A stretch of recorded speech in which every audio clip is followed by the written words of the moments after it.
the open range of the Mojave Desert. Why, a man can get lost in himself in a place like this, where society recedes into the distance. He who searches the untamed wilderness of his own heart may find that it has receded into a different kind of horizon since he last set out to explore it. Men like myself, now a fully formed personality split from the B-Man's own consciousness, sabotaging what few real-life relationships he has while creating his most viewed YouTube video to date. Will our space cowboy find answers when he reaches Nipton? Will the NCR forgive his prior misdeeds? What the fuck was I talking about in that opening? These questions and more will go unanswered on this episode of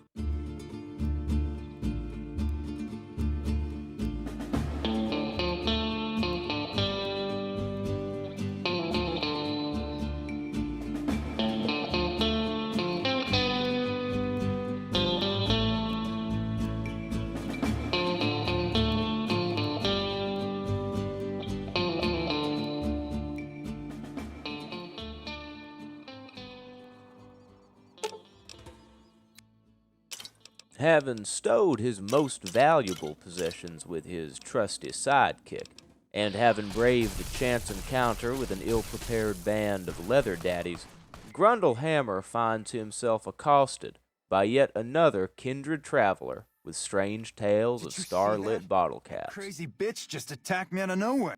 Well, having already collected a fair bounty from the first man who trusted him on the open road, Grundle decides that this one can go on unscathed. What the fuck am I saying? We all know what kind of man we're watching here.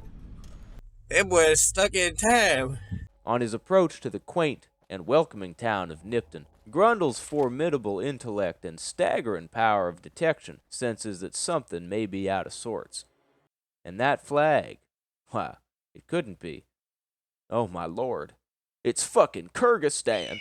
No, thank the sweet, moist goozle of Jesus Christ. It's just Khazar's Legion. It couldn't be the Kurgs anyhow.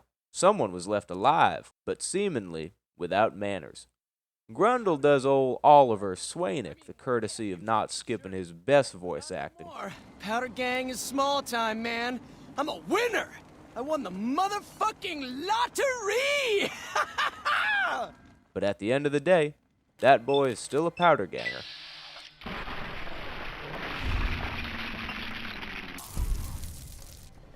When investigating a battleground such as this, one has to tend to all survivors. Like this young gentleman here, having a seat in the general store.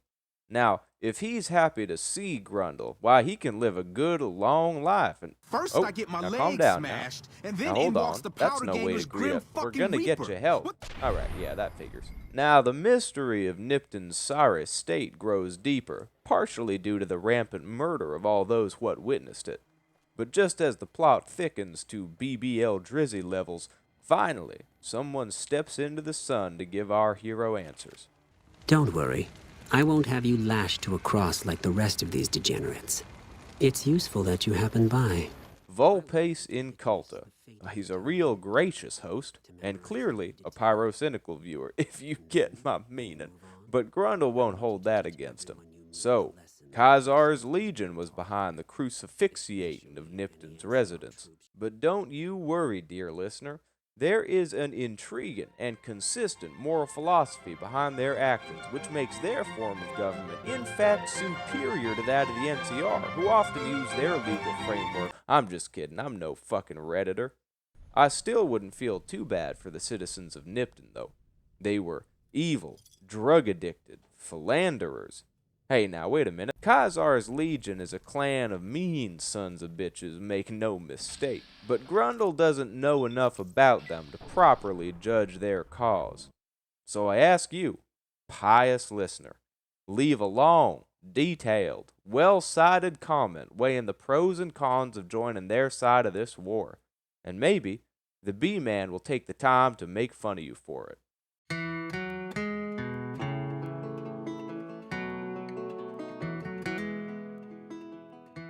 Like the B-Man told his squad in Iran, if there's no saving a town, There's always just looting the joint.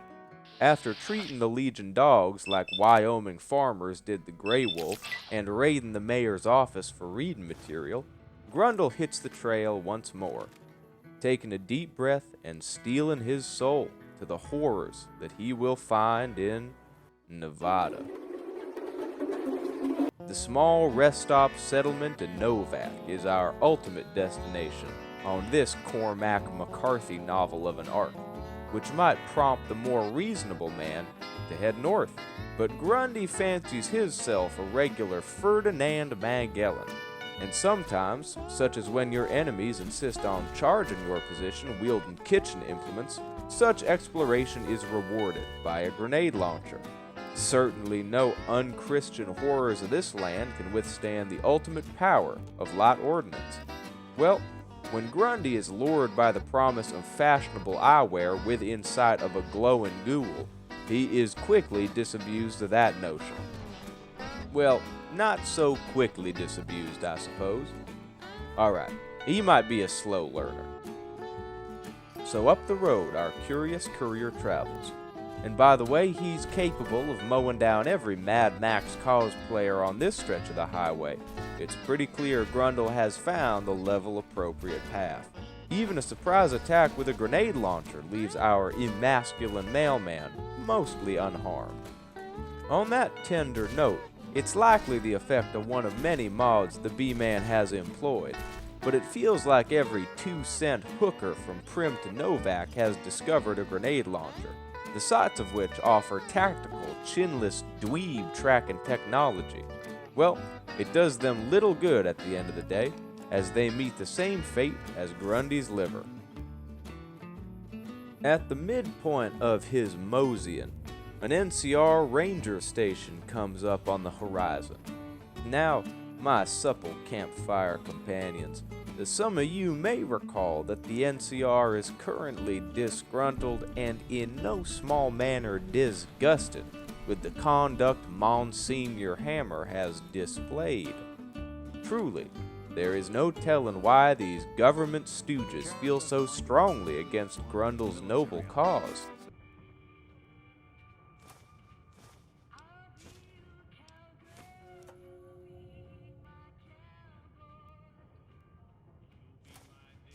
Regardless, as long as their distaste does not delay his quest, no harm, no foul. Of yours. The NCR just wants to be friends, but you don't seem to want to play nice. Through a psycho and whiskey-induced haze mid-conversation with ED's unmentionables, Grundle momentarily recalls that he was previously approached by a mean-looking band of small-town sheriffs, saying something about 3 days to improve your reputation. It seems he got distracted, somewhere between picking up fresh drip out the back of a station wagon and looting the corpses of Kaiser recruits that braver folk had dispatched. Well, this is a poor turn of events, but let's see if our hero can turn it around.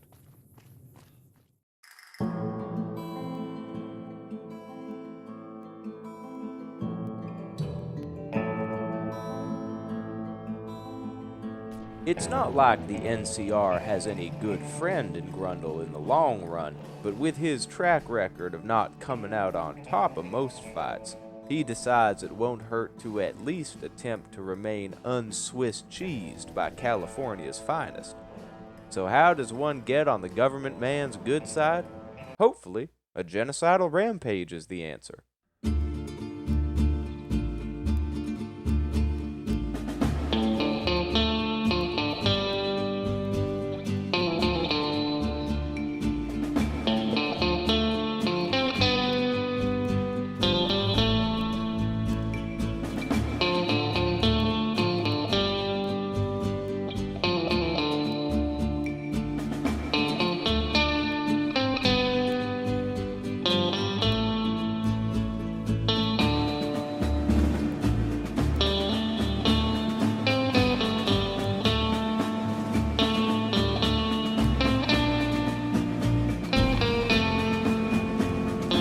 Didn't know anyone would willingly walk into this place. Not unless they were looking for trouble. What's your story?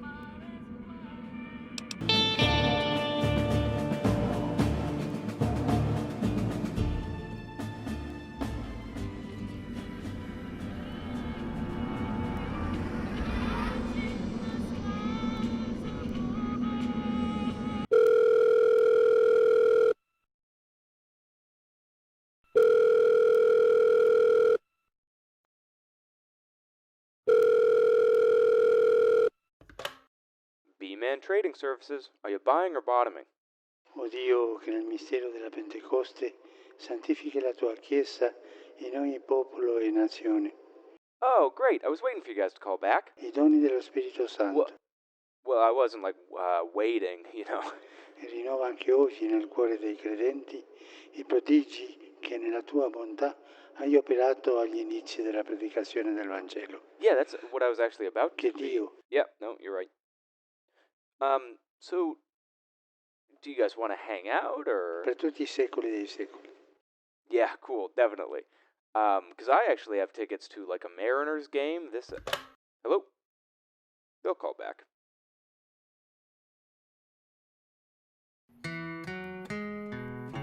As Grundy's barking dogs walk their way up the off-ramp, there's no denying what a little slice of heaven these kind folk of Novak have to call their own. Not only has that friendly robot from Goodsprings followed our sci-fi savior to this motel, it's even concierged by the sweetest little lady whatever graced a service bell. Why, she wouldn't hurt a fly. Okay, so she would do that, but certainly she wouldn't, sell a man's wife into slavery by, oh dear. Well, a woman who did that certainly wouldn't wander into the night with a stranger into full view of a sniper's nest. Watch out for strangers. Thankfully, Grundy's time at Novak attempting to decipher the which ways of Benny's bastard band can be cut brief due to his personable nature. By which I mean homosexual innuendos deployed strategically and liberally. There's something I like about you. You just seem really understanding. I was gonna ask you for a favor, but I'll just tell you what you want to know. The guy you're looking for, Benny, he was traveling with some members from my old gang. They were going to Boulder City. Luckily for Manny, the oral overwatch of this sweet township, old Grundle can't hold a person's past against them.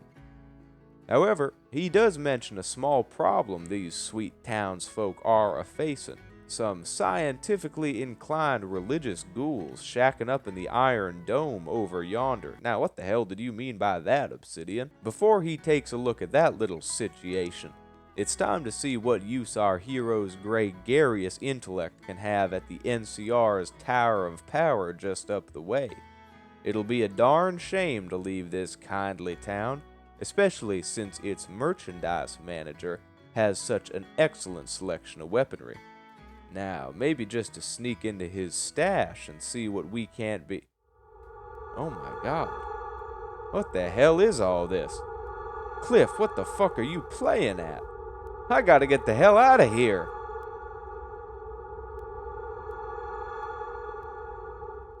Helos One. It is a beauty of modern engineering. Well, it becomes one when Grundy's cataracts stop acting up.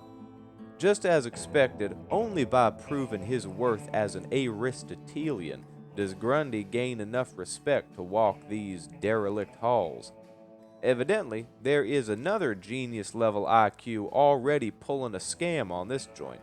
What else? I'm in charge. This whole operation depends on me. No fantastic, no power. Got the whole NCR suckling my teats. And it feels so good. Even when the world has ended, game has to recognize sexually deviant game. And as long as Blondie's little project can serve Grundle's purposes, we may as well let him operate a while longer. The task is simple. Align the solar panel array for optimal power transmission, shoot through the security system guarding the mainframe, discover that you could have hacked all the turrets instead, feel like a moron, look like a moron. Where was I? Oh yeah, instruct the mainframe where to direct the power supply by employing an industrious robot, activate the power station when all the criteria have been met, and do it all before the NCR Rangers decide to kill Grundle and carry out what is no doubt God's will. But most difficult of all, Grundle's task is to resist the urge to hijack the power station and use it as an orbital cannon. Simple. Our professorial protagonist handles each step, barely even breaking a considerable sweat.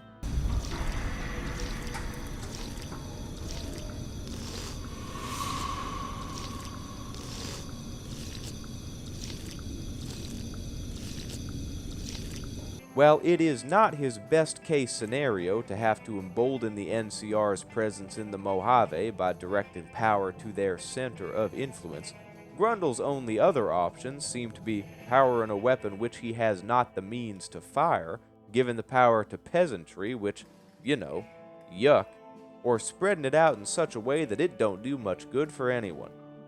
Well, the aforementioned kissin'-based dictatorship that Grundle will implement can adapt to the power structures what be. For now, though it disgusts him, the knee must be bent, and in a glorious flash, the NCR go from hating Grundlehammer to mixed? I just fucking gave you ESPN and air conditioning, you ungrateful fucks. Not to mention doing something good for people gives Grundle an uncontrollable itch due to the NCR's insistence that our hero actually help his fellow man.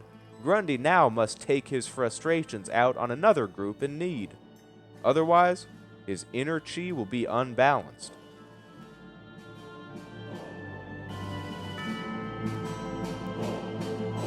Safe from the Walker, Texas, Grundle joins forces with Boone, a man so bald his head escapes from the top of a cowboy hat, and makes his way to the science center in yonder canyon. Inside, an irradiated Billy Graham attempts to change our hero's firm anti-theistic convictions. While those remain intact, Grundy is swayed to at least discover what strange demons lurk beneath this upper floor. What with his sneak skill being less than that of a bovine with bells for balls, our science cowboy employs technological advancements to protect his person. What's that, Antler? We have a visitor.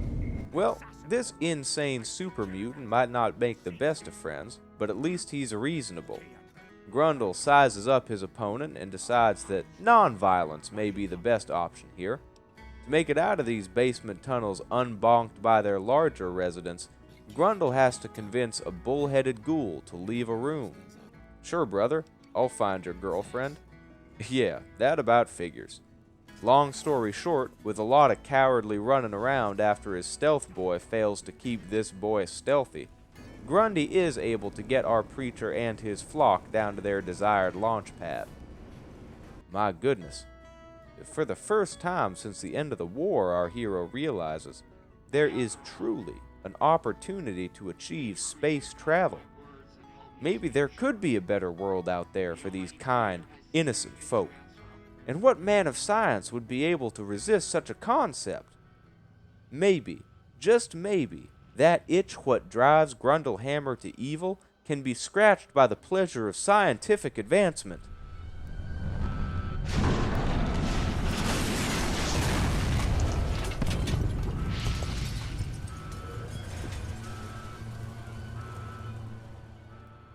I guess we'll never know.